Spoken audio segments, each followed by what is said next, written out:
Que bom estar de volta com você, agora para estudarmos a lição de número 11 da nossa série sobre aliança, dentro do programa da Escola Sabatina da Igreja Adventista. Você é muito bem-vindo, muito bem-vinda a esse canal. Eu quero já pedir que você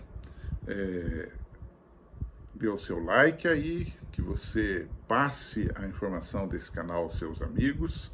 É sempre uma alegria ter você aqui conosco. Nesta semana, a lição número 12 fala da fé da aliança.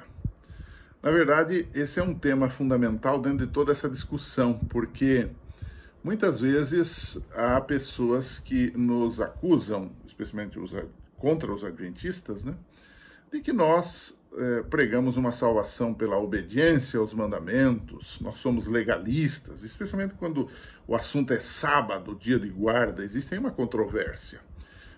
Isso muitas vezes é fruto de um mau entendimento. A verdade é que nós somos salvos pela graça de Deus por meio da fé. É o que a Bíblia nos ensina. Então, quando nós falamos de aliança, de lei, de sábado e tudo mais, nós temos que entender que tudo isso é uma questão de você aceitar o dom de Deus, a graça de Deus, pela fé. E nessa semana é exatamente esse o tema. A salvação pela fé no contexto da aliança entre Deus e o homem. E eu dividi de forma simples a nossa lição, colocando algumas perguntas. A primeira delas é por que nós somos salvos. É claro que nós somos salvos pela morte expiatória, que é aquela morte em lugar de alguém. Jesus morreu por nós. Somos salvos pela morte expiatória de Cristo. O que aconteceu lá na cruz do Calvário selou o nosso destino eterno. E nós devemos refletir isto sempre. As palavras "está consumado" ainda ressoam aos nossos ouvidos, garantindo-nos que a obra já foi feita. O preço do perdão foi o sangue precioso de Cristo. A aliança foi ratificada no sangue.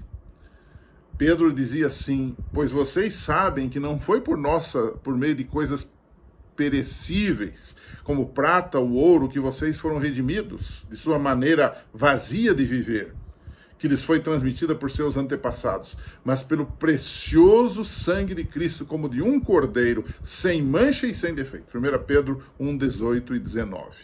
Então, somente um ser divino, humano, como Jesus, poderia conferir ao sacrifício uma dimensão eterna. Esse é o testemunho que Deus deu, disse o apóstolo João.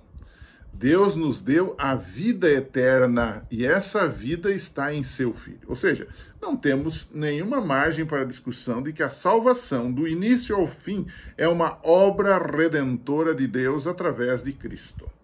Agora, a pergunta que alguns têm é: se nós entendemos o porquê somos salvos, a pergunta é: como nós somos salvos? Esse é o ponto número 2 desta discussão desta semana.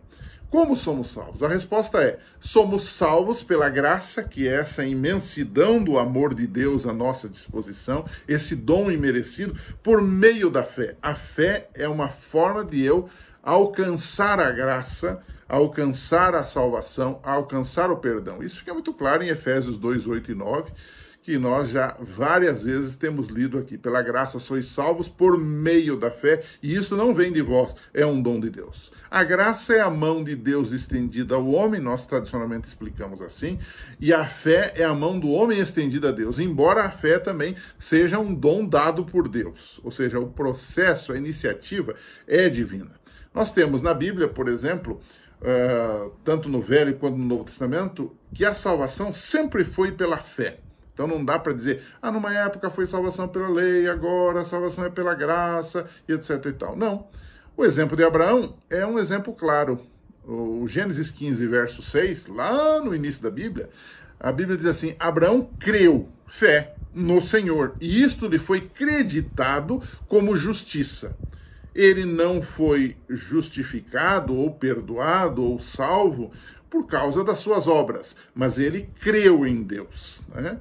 Então, a palavra aí, creditada ou atribuída, indica que Deus, por seu decreto, pode considerar um pecador justo, embora ele seja intrinsecamente injusto. Sobre o uso desta palavra com esse sentido, por exemplo, você pode ler em Números 18, 27 a 30, a questão de Deus justificar, de Deus atribuir a alguém algo que ele não tem, né? Gênesis 31, verso 15, Levítico 7, 18, Levítico 17, 1 a 4, enfim, você poderia fazer um estudo bíblico sobre isso. Então, a conclusão que nós chegamos é que o pecador não é justificado diante de Deus por algo que ele faça, mas por algo que é a justiça que Deus lhe dá, que Deus lhe cobre, é um manto que Deus coloca sobre ele. Todavia, aquele que não trabalha, diz o apóstolo Paulo em Romanos 4, 5, falando da questão das obras humanas, né? Aquele que não trabalha, aquele que não faz obras, mas confia, tem fé em Deus que justifica o ímpio, sua fé lhe é creditada como justiça. É quase um eco de Gênesis 15. Então aí você percebe que lá no Velho Testamento, em Gênesis 15, a salvação era pela fé. E a pessoa cria e Deus creditava o perdão, creditava a justiça. Aqui no Novo Testamento, muitos anos se passaram, agora você tem Paulo, o arauto do Evangelho, o homem que mais falou sobre justificação, perdão, graça, salvação. E ele diz claramente que a fé é creditada como justiça. Quando você crê em Deus, Deus lhe acredita como justiça. Essa é a essência do que chamamos de justificação pela fé. Eu me lembro que há alguns anos li uma definição do que é justificação pela fé, que dizia mais ou menos assim, né? Justificação pela fé é a obra de Deus lançar a glória do homem no pó e fazer pelo homem o que sozinho ele não consegue fazer. É exatamente isso. Por nós mesmos estamos perdidos. Nós não temos nada que nos credencie ao perdão de Deus. Mas pela graça ele nos dá esse perdão. E como adquirimos isso? Quando aceitamos esse perdão. Quando temos fé, quando confiamos, quando entregamos a nossa vida a Deus e Deus opera em nós tanto o perdão quanto a purificação e a transformação da vida, né? Então, a conclusão da lição dessa semana é muito interessante. Se nós somos salvos unicamente por uma justiça creditada, ou numa expressão mais teológica, imputada, que é colocada sobre alguém, né? Isso quer dizer, então, que não importa o que nós fazemos, que nós praticamos, como nós agimos, nós vamos ser salvos de qualquer jeito? É uma boa pergunta, não é? Então é aí que alguns se confundem. Isso quer dizer o seguinte: se Deus me declara justo, se eu recebo o perdão de Deus, isso é de graça, quer dizer que eu devo continuar pecando? Bom, vários lugares da Bíblia se aborda essa questão, né? A primeira observação que eu faria é que Jesus fala de vinde a mim várias vezes, ou seja, para receber o perdão, para receber a justificação. Mas muitas vezes ele também fala permanecer em mim, quer dizer, não é apenas uma questão de vir a Jesus, mas eu recebo o poder para continuar com Jesus. Um dos versos preferidos meus da Bíblia é João 1, verso 12. A todos quantos o receberam, é justificação, aqueles que receberam a Jesus, a todos quantos o receberam, Deus deu-lhes o poder de serem feitos filhos de Deus. Em outras palavras, eu sou salvo para a obediência, não salvo para a desobediência. Isso é muito claro na Bíblia.